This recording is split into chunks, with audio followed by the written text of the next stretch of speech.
mootummaa ce'umsaa kana naannoo sanatti sin deebisaati. Yeroo mootummaa ce'umsaa sanaallee yeroo sana isin Finfinneetti naannoo Finfinnee kana turtanii obbo Leencoo Lataa fa'aa wajjin ramadamtanii warra isa eegu keessaa tokko akka taatan dhaga'ee ture. Dhugaadhaa kun? Mooraa Gullallee keessatti jaarmiyaa jajjabee fudhatee kan duukaa gaafa jalqaba chaaltela seenne nuyi ana tokko. Nama meeqa turtanii isinmoo akkamiin ramadamtanii akka isaan eegdaniif?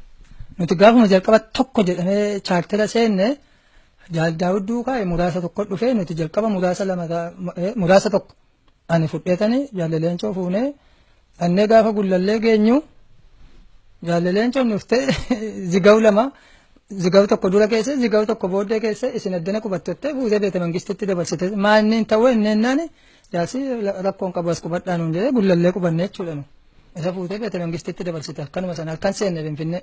Naan galle eenyu beete mangistitti mana masaraa? Jaalle Leencoo Lataatu gara beete mangistitti darbe. Isin as qubadhaa isin achi qubadhaa kan siniin jedhu eenyu? Waraana wayyaanee akkasitti qindeessee jira gaa. Waraanni dhaqee beete mangistii dhaqee hin qubatu gaa waraanni inni kun. Taannaashuu beete mangistii moo maallee jedhanii jaarsi achi dhaqan achi qubachiisanii keessummaadhaan ni nuti immoo Gullallee keessa qubanne jechuudha. Kana booda hamma umii isaan wajjin turtan obbo Leencoo wajjin biirootti. Gara baatii lamaa turre sana booda osoma ta'anii jaarsolii hundumtuu waajjirri isaanii akka Gullallee ta'u murteessite jechuudha. Gullallee keessa ta'anii hojjetaa turanii. Yeroo eenyu murteessaa? Wayyaaneen murteessa waayee akkaataa waliigaltee isaaniiti gaa waajjirri Gullalleen guutummaa waajjira adda bilisummaa Oromoo akka ta'u waraanni ishees immoo keessa jira quba qabaadha. Waraanni wayyaanee akka jiru keessa qubatee jira gaafa dhanne wal keessa quban waluma keessa quban isaan galanii taa'u nuti addaraasha tokko keessa teenya isaan mana meeqa keessa naanna'anii wanni ta'anii taa'u achumatti waardee walitti babbaafannee teenya jechuudha asumaaf asitti. Obbo Leencoon akkuma dhufaniin mana masaraa mootummaatti fudhatamanii akkamiin gara keessan deebi'arree?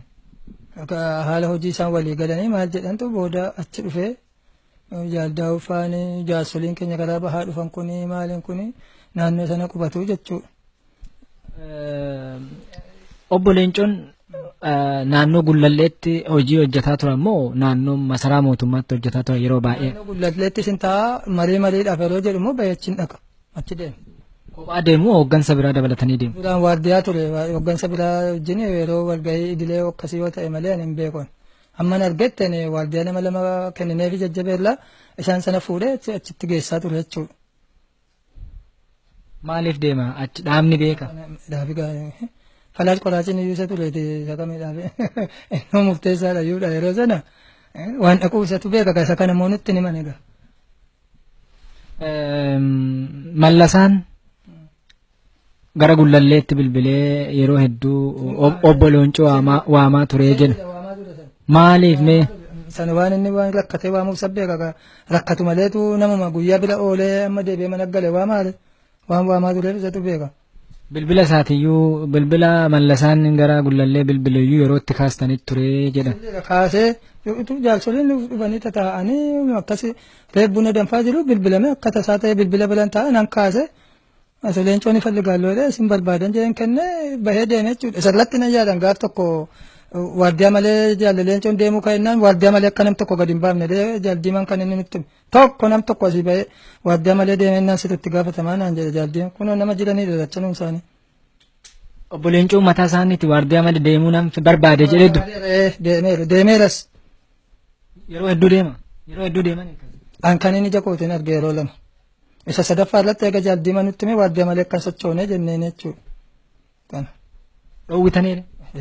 Eessa jikoosaan hin jiru waardiyaan dallaarra jira inni ol ka'e waardiyaa isaa fudhatee deemaa gaafachi dhaqaan ijoolleen alatee isin ol ga'ee hojii isaa hojjetee ba'a. Waardiyaa fudhatan. Hojii madaabaa hojjetaa jira gaaroo sana. Waardiyaa fudhatanii deeman mooree dhimma sanaaf oolani.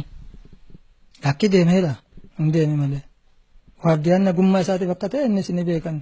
Akka keenyatti namoota jaarsolii keenya nu jala miitii ka jedhamu shakkii guddaa qabna. Yeroo sana inni ajjeetti ka jedhamu shakkii guddaa qabna. Maaliif yeroo sana amma yoo ilaalle ilaalchi Mallasaa afaan diimaa qaban diimaan jaallatani. Sima dhugaa yoo haasofne akka haasawuu wayyamani inni isin labsaa hin jaallatan jechuudha. Obbo Leencoon hoo? Obbo Leencoon immoo waardiyaa malee guyyaa lama dhaqee ilaansi hin jedheen. Maaliin sodaatani? Ani hin beeku isa kana. Isaantu beeka kana maaliin jedheen. Yeroo sana gaan amma namoota keenya bakkaa bakkatti ajjeesuu hedduu eegaltee jirti jechuudha. Kana osoo beekanii obbo Leencoon. Mariidhaan xumuramaadha. Inni amma akkan ilaalutti yeroo sana mariidhaan xumuramaadha. Chaartara keessa jirra reefsee namni miila gadi hin qabanne egaa kana jedhee kana deebisuu na rakkisa. Waan akkasii kana isaanimatu danda'a. Kun warra akka abbaa caalaa yuumini warra akka daawufaa achi turan waan ta'eef warri kaanillee ni wareegan warri karaa bahaa kun leencoma mataa isaa diimaa mataa isaa fa'aa isaantu deebisuu danda'a waan akkasii kan maaliif akkas akka godhan anaafuu gaaffiidha kun maaliif namni tokko waardiyaa dhiisee akka deema anaafuu gaaffiidha. Sana booda garuu ani kanillee waardiyaa fudhatee dhaqus dhiisus hiikan qabu maaliif yoo jette waardiyaan ala ta'a kun dallaa jala ta'an wanna ta'a kun namni warri dippiloomaasii waan gurguddaa hune qofaatti waan haasa'an qabu isa kana waardiyaan duukaa dhaqee dhaggeeffatu akkam jetta.